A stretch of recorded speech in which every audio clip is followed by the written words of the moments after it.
What's up guys, Action here. Once again, meron ulit akong gaming PC build dito featuring the latest generation of hardware on the AMD side, which is composed of mostly AORUS and Gigabyte parts, featuring the X670E AORUS Master Gaming Motherboard and the AMD Ryzen 7 7700X. I'll talk about these products, I'll include then some benchmarks, and quickly build this PC, so stay tuned for that.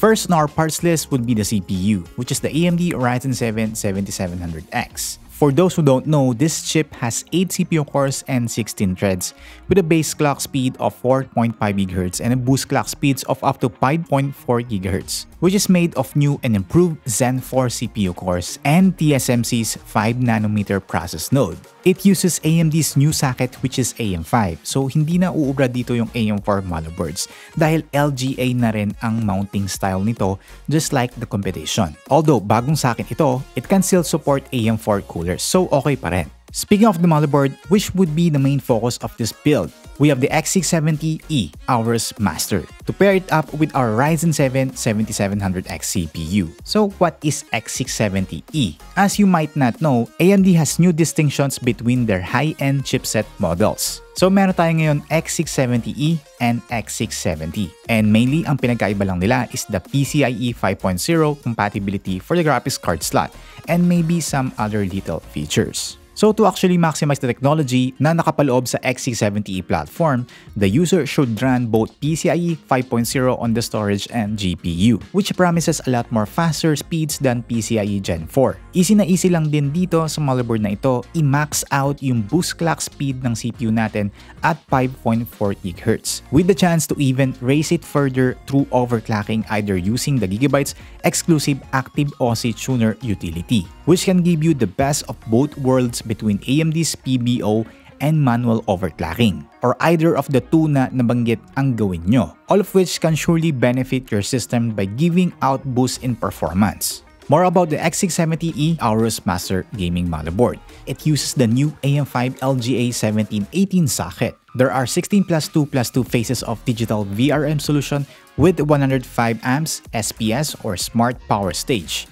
Dual-channel DDR5 support with 4 slots compatible on both AMD Expo and XMP memory modules. PCIe 5.0 support syempre on both the graphics card and storage like I said earlier since X670E chipset ito. Also the screwless easy latch plus feature which is yung quick release design nila for both the PCIe slots and M.2 connectors sa motherboard, which I really like because more and more motherboards manufacturers are adopting this. Napapadali ang buhay naming mga system builders. Other features actually marami pa, but I'll tell just the highlights, which include the hi-fi audio with DTS-X Ultra courtesy of the ALC 1220 codec, optimized thermal solution along with the nano-carbon coated Fins Array 3 heatsinks, which helps the VRMs to cool effectively during high-performance operations. High-speed connectivity options gaya ng 2.5 Gb LAN at Wi-Fi 6E. So meron din 20 gigabits per second USB-C options as well as the ability to update the BIOS without installing CPU, RAM, or the GPU through the Q-Flash Plus button sa I/O side. Cooling our CPU will be the Gigabyte AORUS ATC 800 Tower CPU cooler. There's a 250 watt TDP or CPU heat rating, AM5 compatible, and of course, may RGB sa cooling fans. Meron din itong Smart CPU Temp or RPM indicator which changes colors accordingly sa status ng temperature. For the memory, we have the Tforce Vulcan DDR5 6000 mega transfer speed 16GB x2 kit, which is a budget DDR5 memory kit supporting AMD's new Expo standard. So yung Expo is actually overclocking profiles native to the AMD platform naman, which is what XMP is to Intel before. For the graphics card will be the AORUS RX 6700 XT Elite 12G. So meron siyang triple fan design with 6GB GDDR6 192-bit VRAM. While the boot drive will be the Tforce 1TB Gen 4 NVMe SSD. Powering the system would be the Gigabyte's UD850GM power supply, which has a 850 watt of power and 80+ gold efficiency rating. And for our case, which will house all of these, we have the Deepcool CK560. And before we build, here's a quick recap of all the parts na makita nyo dito sa build na ito. There's also benchmarks after the build montage, so stay tuned till the very end. You are so heartless, and you don't care. And I don't even know what I've been fighting for. You got me hoping, and you don't care. And I don't even know what I've been fighting for. Every time I fall in a deep, and I can't fight it, I can't fight it. You wreck my mind, I'm losing my sleep. And you know that it's all that I need, so don't leave me alone. La la la la, don't leave me alone. La la la la, don't leave me alone. La la la la, don't leave me alone. La la la la, la la la la,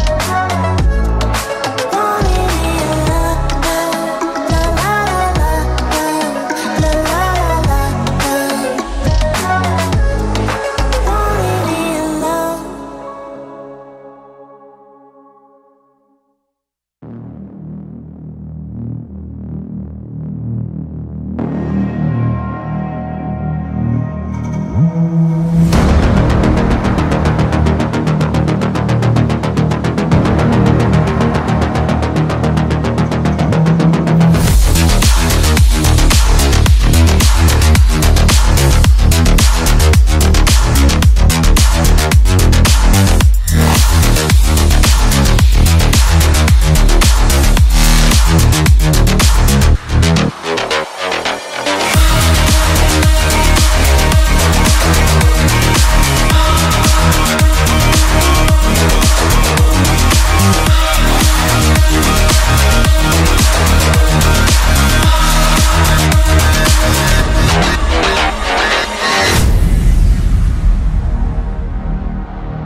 Making contact with enemy.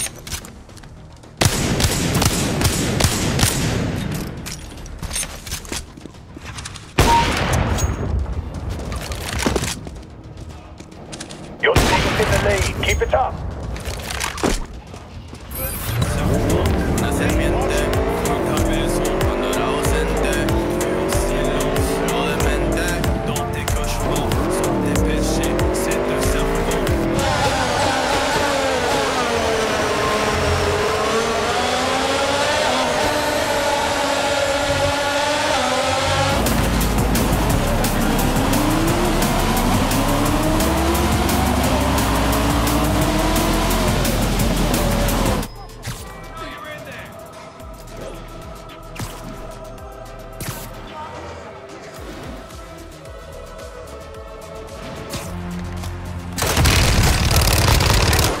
Got one. The build looks great in my opinion, complementing yung AORUS parts since they all share the same color theme, along with some RGB illumination. So kung gusto mo na AORUS themed gaming PC, maybe you can get an idea here. For the benchmarks, considering we're at 1440p max settings, I think enjoyable naman lahat ng games na tinest natin, seeing the most of them are above 60 FPS. So for the thermals, medyo napapansin nyo na mas mataas yung temps ng ating CPU. So don't worry, it's normal naman. Dahil according to AMD, it is designed of the new Ryzen chips to run at those temps normally. Good job for the cooler since hindi siya nagto-thermal throttle, so it's running as expected. In fact, the CPU reached 5.5 GHz pa nga when PBO is enabled. So ibig sabihin, we're not really limited by the high thermals. For the GPU naman, it's really impressive since it only has 55 degrees Celsius average, which means our case has really nice airflow for the components inside. So there you go guys, ito lang po yung AORUS or Gigabyte team gaming PC build featuring the X670E AORUS Master and the AMD Ryzen 7 7700X. So there you have it. Thank you guys for tuning in. This has been Xtian, so like the video, subscribe, and I'll see you on my next video.